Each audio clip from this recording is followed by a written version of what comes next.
Welcome to the Living a Nordic Life podcast, where we explore a simpler, cosier and more intentional life the Nordic way.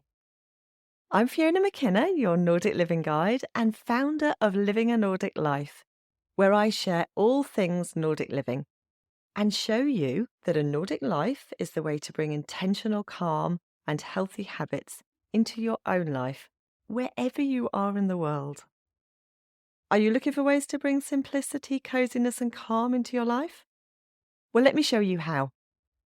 Visit the Living a Nordic Life website to explore how I can help you on your journey to simple, healthy and happy calm, the Nordic way. You can subscribe to the podcast right here. And if you want regular inspirational emails sent with love from Norway and straight to your inbox, don't forget to subscribe to the Living a Nordic Life newsletters.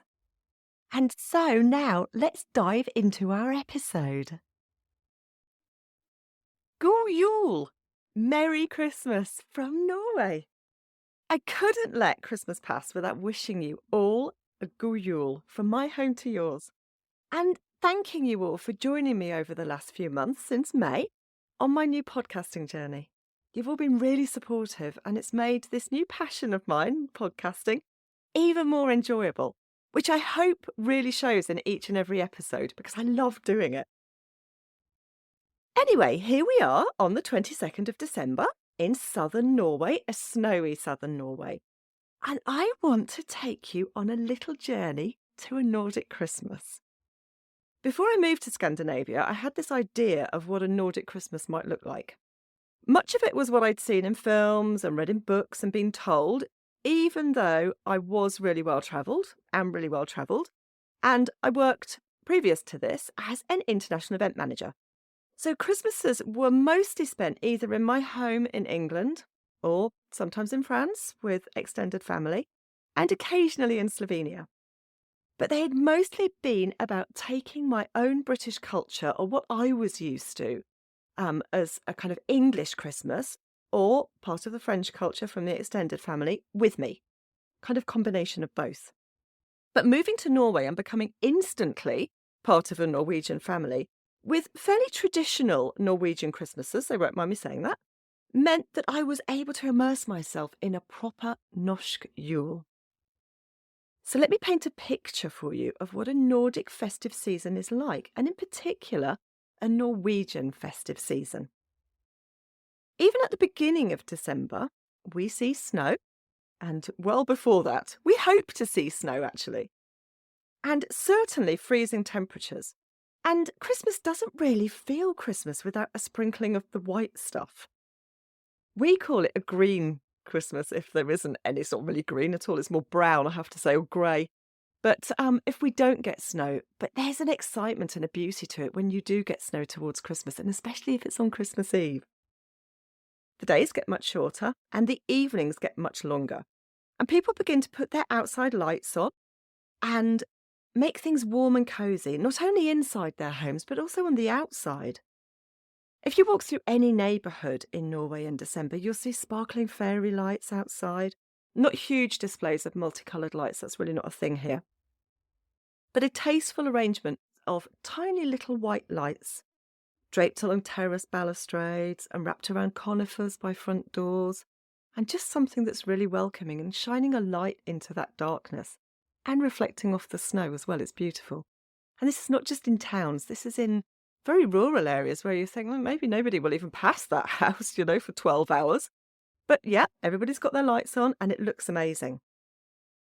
There'll be candles lit in glass candle holders outside to protect them from the wind and the snow, although I do find with mine that the snow manages to get in somehow. I've got no idea how, and puts the candle out. But anyway, yes, we put those outside by our front doors, and they cast this gentle flickering light through the darkness, and they welcome visitors and passers-by in. Windows are adorned with really simple Advent lights. It's like a pyramid, triangle of lights set on a little wooden thing, and you plug them in. They're electric. But they really look beautiful, and people will have them in every window downstairs. They're lovely. And then the curtains are open. And you can't see into the house, but you get this light kind of casting very gentle light outside. but it just feels really welcoming. Doesn't feel quite so dark. We also have this thing, like I just said, of leaving the curtains open. So anybody walking past can enjoy this cosy light of a candle burning. I like to burn real candles, actually. I really like that. But we don't leave them unattended, I have to say. But you get this light coming out through the windows, which is really cosy and welcoming. And it's lovely at this time of year. Starts much earlier than December, I have to say. We start doing that in the autumn. But it kind of reaches its peak. And lots of people also have stars that they hang in the window. And they either come here with a light inside, so you can plug them in, or just a very simple star. I guess at some point they probably would have had a candle in them, but not anymore. They're made out of paper, or thick paper, a bit like card. But they're really pretty. And all this is in part what we call førjulshygge. That simply means coziness before Christmas. It doesn't sound quite the same in English, does it? It's too much. You need a word, førjulshygge. I much prefer that. And it's that coziness that we feel in the run-up to Christmas. That feeling of warmth inside when you're taking part in Christmas activities. Looking at pretty lights or wrapping gifts for your friends and family. It's that same hygge feeling that you get when you're doing those simple, wonderful, everyday things that bring you joy. I know that you know what I'm talking about. But it's all about Christmas hygge.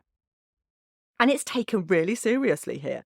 And although we don't really use the word in, kind of everyday conversation, and we don't use it that much, there's this collective effort to make that time before Christmas, not just Christmas itself, but that time before, something special and memorable, and maybe even more special and memorable. Why not extend it to that month before if you can? But certainly these few days before Christmas.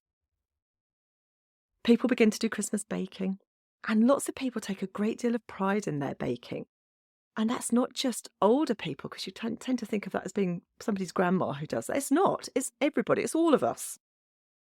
It's done by young and old. And all those generational old recipes are brought out, like pepperkaka, julekaka. Everybody has their own recipe with that. I've noticed that recently when I was sharing my recipe, in which I do not put candied fruit or citrus. But lots of other people do. Their grandma, their great-grandma, and their family recipe has candied fruit in it. And krumkaka. Everybody likes to make them. They're tricky to make, I have to say. They look easy, but they're not. It's the rolling that's difficult. And we bake in bulk, so that we have plenty of cookies and cakes to keep us going through the whole of December. And if you wander through any small town in Norway at this time of year, you would be surrounded by a cosy feeling of Yuletide festivity. The shops and houses are all adorned with delicate lights. There are candles lit outside on the pavements to welcome you inside. Every shop, pretty much. It's lovely.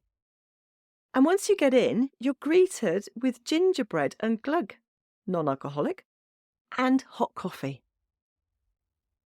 It all encourages you to slow down a little bit, to stop for a moment to get yourself a cup and a cookie, maybe 2 cookies, and stroll a little more slowly rather than rushing. You tend not to do that, do you, if you've got a biscuit in your hand and a cup of something warm and festive? You want to just stop a minute. It seems like everywhere has trees up and little Nissa or Nordic Santas around them, and in front of them, usually dressed in grey and red with pointy hats and beards, to remind us to put out some grit for the Nissa we have in our barns. If you don't know what they are, you need to go and have a look at my blog post. I tell you all about them. Everybody believes in them, and believe it or not, 350,000 Norwegians leave porridge out for their little barn Nissa. Step into a town square at the first weekend in Advent and you will find yourself celebrating the lighting of the Christmas tree. This is not simply a turning on of the lights by the town's mayor. It is a turning on of the lights, but we don't start like that. It's much more cosy and fun than that. Everyone gathers together as the sky gets dark, and large candles are lit that everybody holds. These are proper candles as well. They're more like a torch. And it's a flame. And each person takes a candle and they begin to walk towards the place where the unlit tree is standing. And this parade can actually, if you've got a lot of people, this can take quite a long time, maybe an hour or more, if there are plenty of people. And it's full of happy chatter and camaraderie and a general uplifting feeling. Once the last person in the group arrives at the tree, the lighting ceremony begins. The tree lights are turned on, but the celebration doesn't end there. Warm julagryt is served. And julagryt is a hot, sweet porridge. It's a little bit like rice pudding. And it's served with a sprinkling of sugar and cinnamon and maybe a dab of butter if you're feeling a little bit luxurious. It's accompanied by a glass of red fruity cordial. And this puts a really lovely, cosy end to a fun and festive celebration in the simplest way possible. But with all this time spent outside, it's important really to get those winter woolens out. Woolen gloves, scarves and thick coats are a must if you're going to make the most of the winter and really enjoy it in its beautiful fullness. You don't want to be cold, especially if you're going to one of the many Christmas markets that take place throughout December. Very few of them in the Nordics are inside, even the tiny ones. They're either outside or there might be a few things inside, the more precious things like glass items, but everything else is outside. They're set up in outside barns and in town streets with the typical Nordic beauty that you would expect at this time of year. Just stop for a minute and visualise what you think a Nordic Christmas market would be like, and that is what it is like. The stands are full of handcrafted and handmade items. Very few commercial things, I have to say, and very little mass-produced.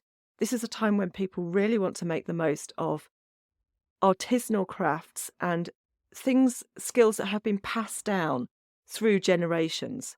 A lot of generations we're talking here, maybe hundreds of years. Gingerbread, hand-knitted items, a lot of hand-knitted items, and beautiful, delicate crafts are always the most popular.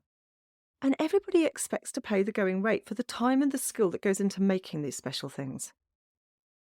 It's fun to wander around a Christmas market, especially the little ones, looking at the ancient crafts that are kept alive and thriving, and enjoying that smell of peppercorn and cinnamon and glögg and hot coffee wafting through the air. We only get that at this time of year. So, from my cosy candlelit home here in southern Norway with all its snow, twinkling lights and the sweet smell of pine and spice, I want to wish you a god jul, Merry Christmas, and I hope you have a really cosy festive time. See you soon.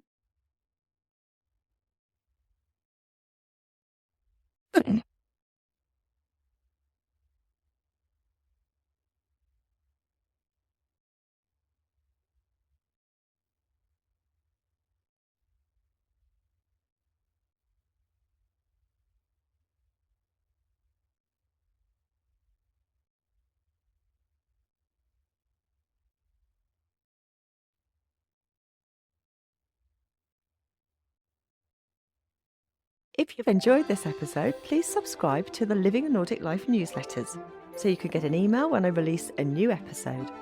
It's a quick and easy way to keep up with all things Nordic living. Please visit livinganordiclife.com. You can listen to Living a Nordic Life on lots of podcast apps, including Spotify, Apple Podcast, Google Podcasts, and plenty of others. If you've enjoyed the Living a Nordic Life podcast, why not leave me a rating? So that's the end of Living a Nordic Life for today, and I look forward to seeing you next time.